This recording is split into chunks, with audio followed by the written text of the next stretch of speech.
Quando alguém vai caçar, geralmente está no meio de uma floresta. Esse cenário isolado, afastado de outras pessoas, parece ideal para um dia tranquilo de caça, mas também é o pano de fundo perfeito para uma história de terror. A história que vou compartilhar aconteceu com meu tio no norte do estado de Mato Grosso. Ele relatou os eventos com uma clareza que tornou impossível ignorar o medo. Meu tio Roberto sempre foi apaixonado por caça. Seu pai o levava em viagens todos os sábados, uma tradição que ele planejava passar para o filho, Pedro. Na época, Pietro tinha 10 anos, e Roberto achou que essa seria uma idade apropriada para introduzi-lo ao mundo da caça. Para a ocasião, ambos estavam equipados com rifles.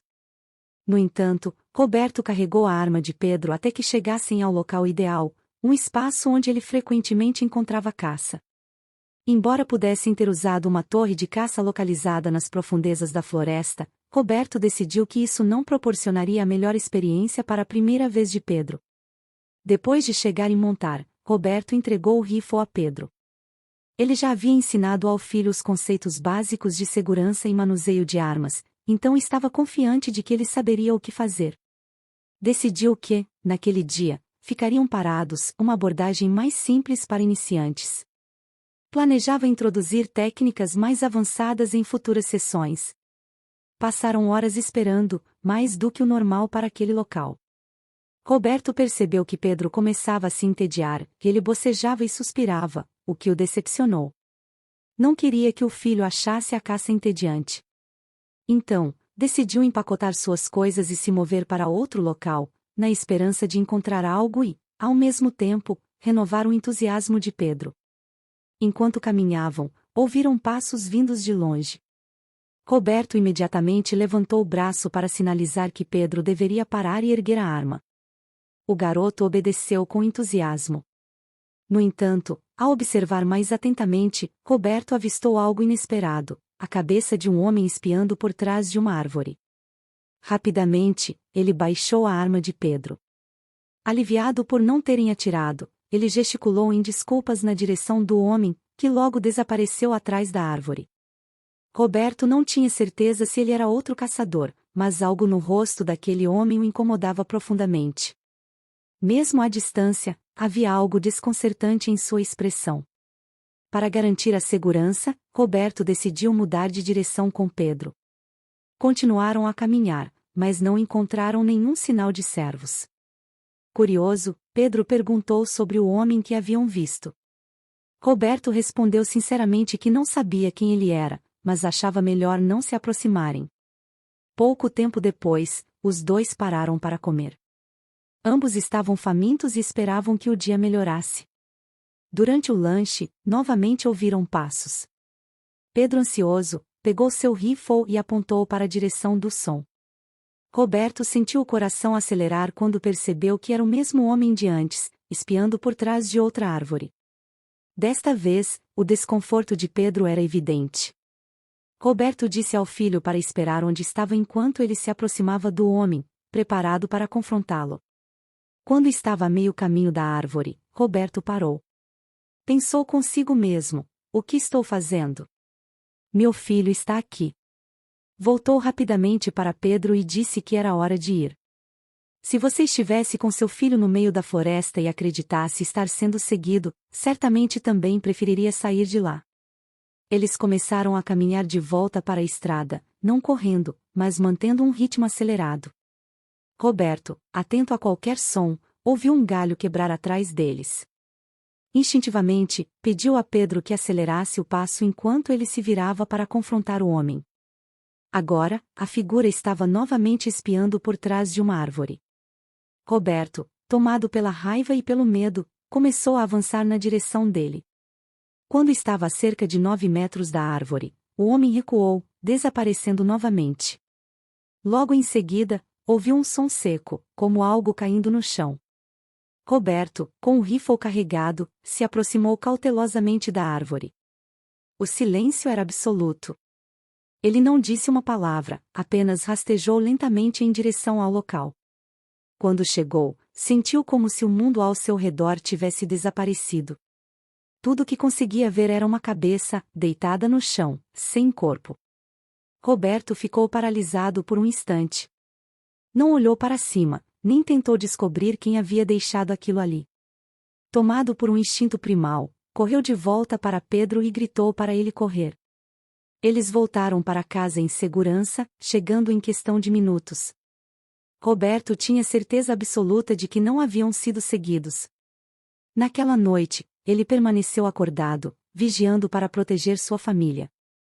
Na manhã seguinte, sua esposa mencionou que 2 caçadores locais haviam desaparecido recentemente. Isso levou Roberto a entrar em contato com a polícia para relatar o que havia vivenciado. Embora estivesse relutante em voltar à floresta, ele sabia que precisava reportar o ocorrido.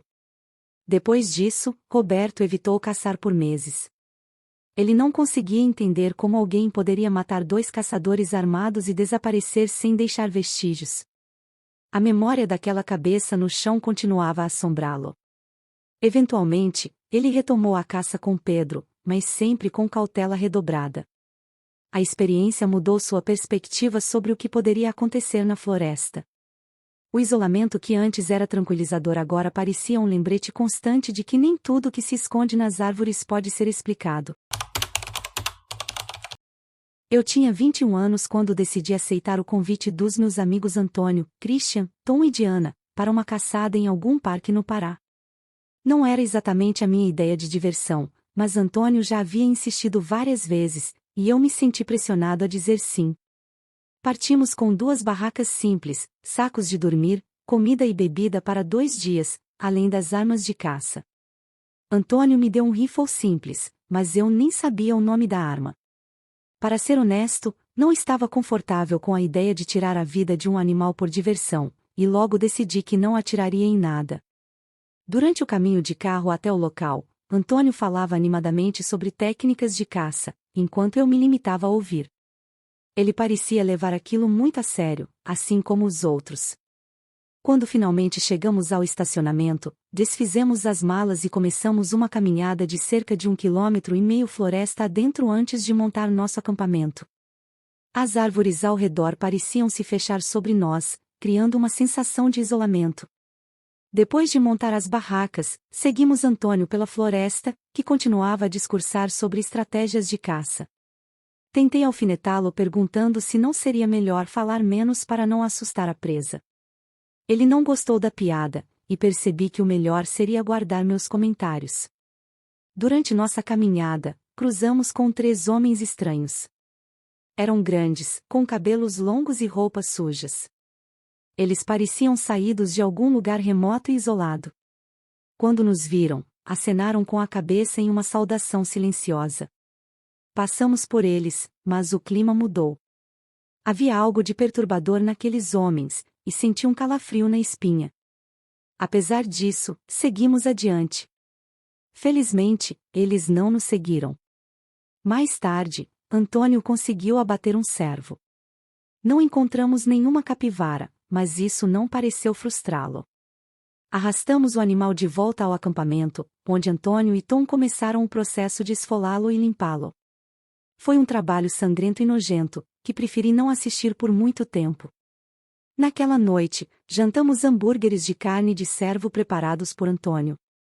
Apesar de não gostar do esporte, precisei admitir que ele sabia o que fazia. Assim que escureceu, fomos dormir. O fogo ainda queimava do lado de fora. Entrei no saco de dormir, mas tive dificuldade em pegar no sono. Antônio e Christian pareciam dormir profundamente, enquanto eu rolava de um lado para o outro. Após algumas horas, resolvi sair para fazer xixi. Foi então que ouvi passos do lado de fora das barracas. Congelei. Minha primeira reação foi chamar o nome de Tom ou Diana, mas algo me impediu. E se não fossem eles? Fiquei imóvel, ouvindo. De repente, o zíper da nossa barraca começou a ser aberto. Fechei os olhos e fingi estar dormindo. Após um momento de pausa, o zíper foi fechado novamente, e os passos se afastaram. Suspirei aliviado. Percebi que os passos se dirigiam à barraca de Tom e Diana. Achei que talvez fossem eles mesmos, verificando se estávamos dormindo para aprontar alguma brincadeira. Decidi retribuir. Esperei cerca de 5 minutos antes de rastejar para fora da minha barraca, planejando assustá-los. Quando cheguei perto da barraca deles, notei algo estranho: o zíper estava aberto. Ao espiar lá dentro, o que vi me gelou até os ossos. 2 homens estavam dentro da barraca, e Diana parecia estar desacordada. Gritei o mais alto que pude, um grito de puro terror e desespero, para acordar todo mundo. Antônio e Christian saíram da barraca como um raio, rifles em mãos. Os homens fugiram, mas antes que desaparecessem na escuridão, percebi que eram 2 dos estranhos que havíamos encontrado mais cedo. Antônio e Tom dispararam tiros para o alto, tentando assustá-los. Mas o horror estava longe de acabar. De repente, começamos a ouvir movimentos vindos de todas as direções. Homens surgiam de trás de árvores e arbustos, fugindo em várias direções como se estivessem escondidos ali o tempo todo. Era impossível dizer quantos eram, mas parecia uma emboscada cuidadosamente planejada. Voltamos para dentro das barracas para verificar Tom e Diana. Ambos estavam desacordados, aparentemente sedados com algum tipo de tranquilizante. Não tínhamos escolha a não ser esperar que acordassem, o que levou cerca de meia hora. Durante todo esse tempo, o medo nos consumia. Quem eram aquelas pessoas? O que planejavam fazer com Tom e Diana?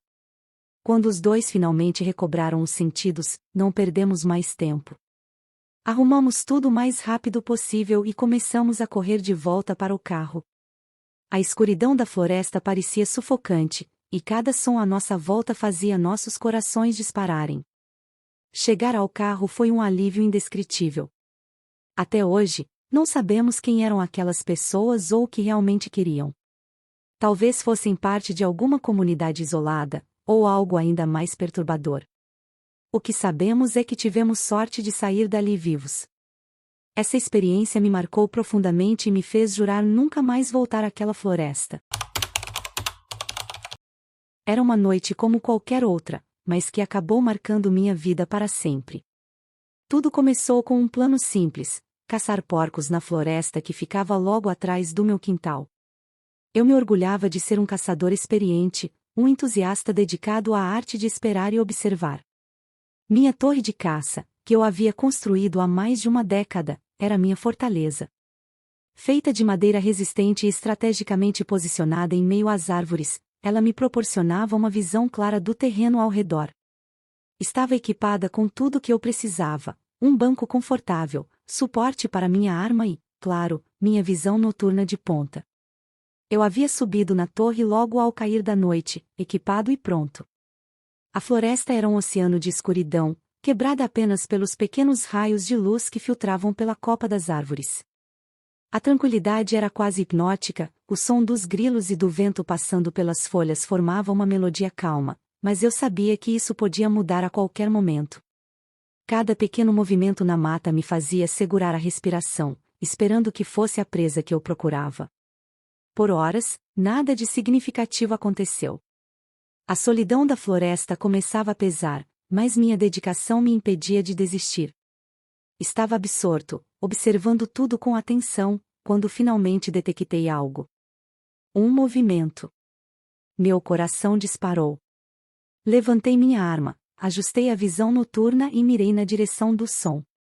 Mas o que vi através da lente não era um porco ou qualquer outro animal. Era uma pessoa.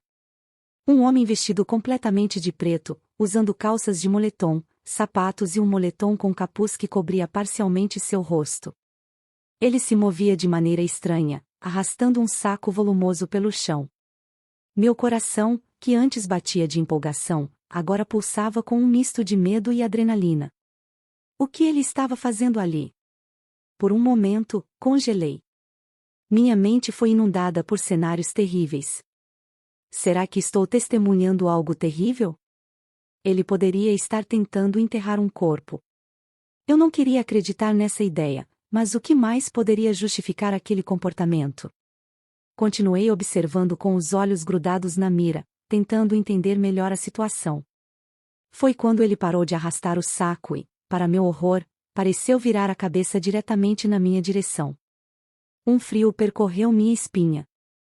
Aí estava eu, um caçador experiente, tremendo na minha própria torre.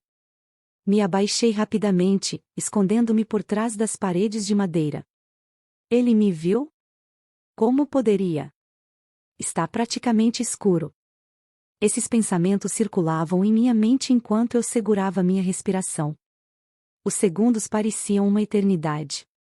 A floresta, antes tão cheia de sons naturais, agora estava mortalmente silenciosa.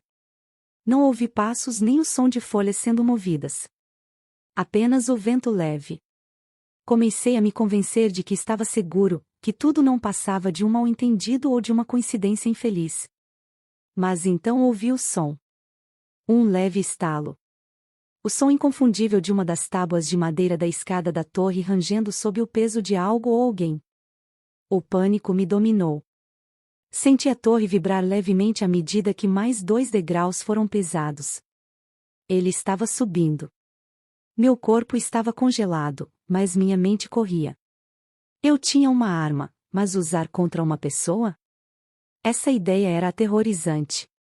Rezei para que ele desistisse, para que fosse embora, e, milagrosamente, foi isso que aconteceu. Os passos pararam, e então ouvi o som de alguém descendo a escada. Esperei, sem ousar me mover, até ouvir o som de algo sendo arrastado novamente. Aquele mesmo saco. Esperei mais alguns minutos, tentando recuperar o controle da minha respiração antes de finalmente me atrever a espiar pela borda. Ele se afastava, arrastando o saco para longe. A costa parecia limpa. Eu sabia que precisava sair dali, ir para casa e chamar a polícia. Mas descer daquela torre parecia a tarefa mais assustadora do mundo. Com muito cuidado, me movi para fora do meu esconderijo e desci a escada, cada degrau ecoando como um trovão na minha mente. Ao chegar ao chão, liguei minha lanterna de bolso, um movimento que, em retrospectiva, foi extremamente imprudente, e comecei a correr em direção à minha casa. Corri por cerca de 10 segundos antes de ouvir o som que me faria gelar por completo, passos rápidos e furiosos esmagando as folhas atrás de mim. Olhei por cima do ombro e vi a figura sombria, agora a apenas poucos metros de mim. Ele estava praticamente em cima de mim. Em um movimento desesperado, me virei e disparei minha arma. A bala atingiu seu ombro, e ele caiu no chão, gritando de dor. Aproveitei o momento para correr o mais rápido que podia em direção à segurança da minha casa. Minha mente estava em caos. Cada passo parecia durar uma eternidade, mas finalmente cheguei à porta da frente. Tranquei-a rapidamente e peguei meu telefone para ligar para a polícia. Tentei explicar a situação de forma coerente, mas minha voz estava trêmula, e as palavras saíam atropeladas. Felizmente, eles levaram meu relato a sério e prometeram enviar uma equipe imediatamente.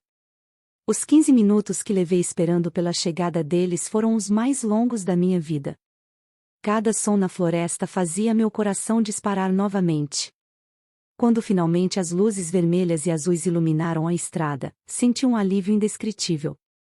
Conduzi os policiais até o local onde eu havia atirado nele, e juntos seguimos a trilha de sangue que levava ao saco que ele estava arrastando. Quando os policiais abriram o saco, o horror se revelou. Dentro dele estava o corpo sem vida de um homem. Mais tarde, descobriríamos que era Flávio Gomes, um dono de loja de esquina muito querido na comunidade local. A trilha de sangue continuava, e os policiais a seguiram até encontrarem o suspeito, que estava escondido sob um tronco caído, tentando desesperadamente conter o sangramento do ombro. Ele foi preso ali mesmo, e o caso tomou proporções que eu nunca poderia ter imaginado. Descobriu-se que o homem era procurado por outros crimes, incluindo assaltos e violência. Não sei todos os detalhes do que aconteceu naquela noite ou por que ele matou Flávio, mas sei que nunca esquecerei essa experiência. A imagem daquele saco, o som dos passos esmagando as folhas atrás de mim e o grito de dor do homem ainda me assombram. Hoje, conto essa história como um lembrete do quão inesperada e aterrorizante a vida pode ser. Nunca imaginei que uma noite de caça pudesse se transformar em um pesadelo. E embora eu me considere sortudo por ter sobrevivido, essa experiência me ensinou a respeitar ainda mais o desconhecido e a nunca subestimar os perigos que podem estar escondidos na escuridão da floresta.